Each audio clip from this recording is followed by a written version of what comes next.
За яг хоёр яам хүн судач хөнгө үйлдвэр яам бол нийслэлийн үйлчлэлийн бэлтгэл ажилтай холбоотой яг устай холбоотой хэсгүүдийг анхаарал харж илаа. Тэгээ энэ дээр асуулт асууя.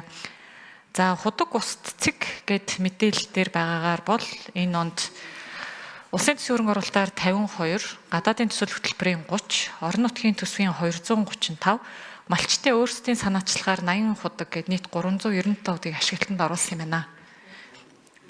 Энэ ер нь хэр хангалттай тов? Нөгөө дандаа бид нар тоол хараад байна л да. Нэг тийм хүрх төвшин нь хэд байсан, тэгээд тэрнийх нь тэдэн хувьд нь хүрлээ гэсэн ийм байдлаар нэг танилцуулаад өгөөч. Хоёрдугаарт нь ер нь бол нөгөө манай зарим гишүүд хүртэл ярьдیں۔ Газрын доорх усын судалгааг ерөөсөй ойлгодгүй маа, тэрийг судалж бараг яадаг юм гээд. Уул нь бол одоо худаг ашиглаж байгаа бол газрын доорх усаа судалж байна гэсэн үг. Худаг ашиглах гэж байгаа бол заавал цаашдаа судлах ёстой гэсэн үг ээ.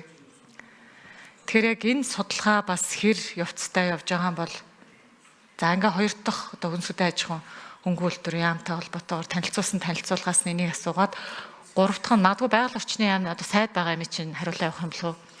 За өөр газрын дор ус байлаа, худаг гаргалаа гэж бодъё. Тинчээ дагаад усны чанарын асуудал яригдах хэвээр. Ус байна гэдэг бол шууд аваад уучиж болно гэсэн үг биш. Тэг өдөрт бид нар усгүйгээр амьдрч чадахгүйтэй адилхан ямар ус хэрэгжилж байгаас шалтгаалаад одоо ирээдүйд өвчлөл нь ямар байх вэ гэдг нь хүртэл яригдах хэвээр. Тэгэхээр энэ дээр одоо зөвхөн ингээд нэг тоон утгаар одоо 50 улсын төсвийн хөрөнгө оруулалтаар 52 худаг хийчлээ гэхээр хэд байж байгаад хэд болцсон бол эсвэл гүйцэтгэл нь 100% тань болов уу гэдэг дандаа нэг юм асуулт үлдээд их юм. Тэгэхээр яг энэ дээрээ гүйцээгээд миний ярьж байгаа зүйлийг ойлгож байгаа бах. Тэгэхээр нэг тийм гүйцэтгэл хангалттай юм уу үгүй юм уу? Эх хонд хэдийг хийх ёстой 397 худаг 400-аас 397 орчоод байгаа юм уу? Тэгээд давхар усны чанарын судалгаагаа хэр явж байгаа талаараас мэдээлэл өгөөрэй. За хоёрт болохоор нийслэлээс бас яг ус сувгийн удирдах газрын үйлчлэлийн бэлтгэл ажлыг 80% байна гэж дүгнсэн хэсгийг нь бол нэлээд нарийн харлаа.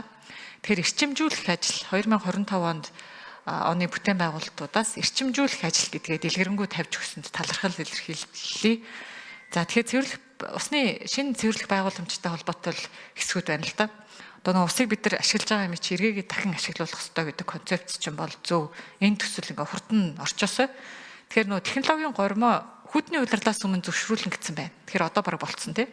Тэгэхээр энэ маань яагаад эрчимжүүлэх шаардлагатай ажилд орчих вэ? Энэ дээрээ хариулт авъя. За үйлдвэрийн хаягдл усны бохирдлыг бууруулах ажлыг үе шаттай хэрэгжүүлнэ гэд энэ үе шаттай хэрэгжинэ гэд нэлээд олон жил болцсон юм билээ дараа.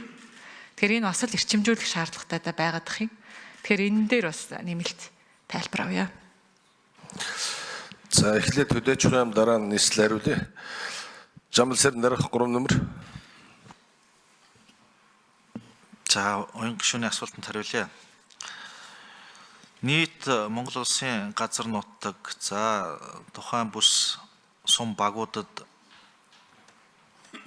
байгаа айл өрх за малын тоонд харьцуулаад үзэх юм бол манай бэлчээрийн усан хангамжийн суур түвшнийг 10% л хангаж байгаа. 10%.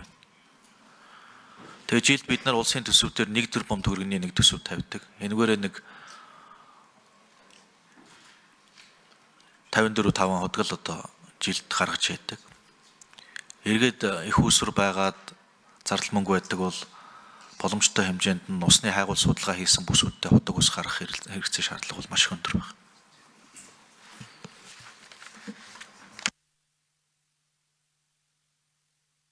За нийслэл 5 нөмөр.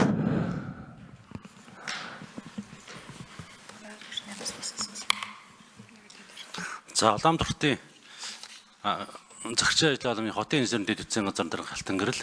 За хотын усан хангамж ариутгын үйлчлэлийн бэлтгэл ажил 88% гэж энэ дээр дурдсан байгаа. За энэ дээр 2025 онд Улаанбаатар хотод онцлог томоохон хэдэн бүтээн байгуулалтын ажил орж байгаа нь энэ салбарт. За хотын шин төв цэвэрлэх байгууламжийг ашиглалтанд оруулах ажил энэ онд хийгдэж байна. За мөн түүнчлэн цэвэрлэх байгууламжаас гарч байгаа хаягдл усаа дахин цэвэршүүлж дулааны цахилгаан станц 3-4-т технологийн хэрэгцээнд ашиглах энэ үйлдвэргээд энэ томоохон бүтээн байгуулалтын ажил энэ жил орж байгаа. За Улаанбаатарын төв цэвэрлэх байгууламжийн туршид тохируулгын ажил 2025 оны 8 сарын 20-оос эхэлсэн. За тухайн 8 сарын 25-наас эхэлж хоногтой 25,000 м3 кубсны усыг 5 нөмөр гүйцээж хариулъя. Юунд дэрсэн? Яг за. 8 сарын 25-наас 25 мянган метр кубыг туршилт тохируулгаар одоо явж байгаа. За энэ өнгөрсөн 7 хоногоос төв зөвлөх хадамж 50 мянган метр кубс авч эхэлсэн. За тухайн туршилт тохируулах ажил бол төв зөвлөх хадамжууд бол хийгдэж байгаа.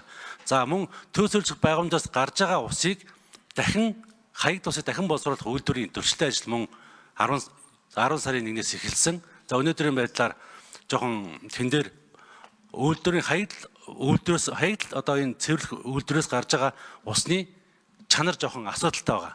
Энэ ТЭЦ дулааны станц 3-4-ийн технологийн хэрэгцээнд ашиглахад шаардлагыг тодорхой хэмжээнд азотын амид гэдэг өндөр гараад байгаа. Энэ юутай холбоотой гэхээр Улаанбаатар хотын хэмжээнд нийтдээ нэг 700 орчим бохирдуулж нэртэй үйлдвэр байна. За үүний дотроос энэ төв зөвлөх байгууламжаараа ирж байгаа 70 орчим 70 үйлдвэр бол маш их Оюун гишүүн тодруулъя. Ойлголоо ерөнхийдөө бол ойлголоо ажлууд хийж байгаа. Эрчимжүүлэх шаардлагатай ажилд яагаад орчих вэ? Биднэрт одоо стандартын асуудал гэж хариулах гэсэн юм лөө. Бидний зүгээс дэмжлэг юу вэ? Юу хийх вэ? Яавал одоо яг хэрэгжиж байгаа ажил болох вэ? 5 номер. За энэ дээр сая өндөр бохирдын агуулмжтай бохир усыг төвийн шугам нийлүүлж байгаа 70 үйлдвэр асуудал байгаа. За энэ болохоор үйлдвэрийн сүүн бүтээгдэхүүний 6 үйлдвэр, арх пиав, спиртийн чиглэлийн 9 үйлдвэр, махан бүтээгдэхүүний 36 үйлдвэр, талх нарийн баавны 14 үйлдвэр, арь шинийн 1, ноос бах 4 үйлдвэрийн 70 үйлдвэр байгаа. Энэ 70 үйлдвэрүүд дээр тухайн бохир усаа урьдчилан цэвэрлэх байгууламжтай болох талын ажил бол нэгдүгээр чухал. Энэ дээр хүнс үдийн аж ахуйн яамны болон бусад яамны оролцоо бол маш их чухал байгаамаа. Тэр талаасаа бид нар эрчимжүүлэхийн тал дээр орж ирж байгаамаа энэ юун дээр дурдсан байгаа. За мандахыг шинэ асуулт асууя.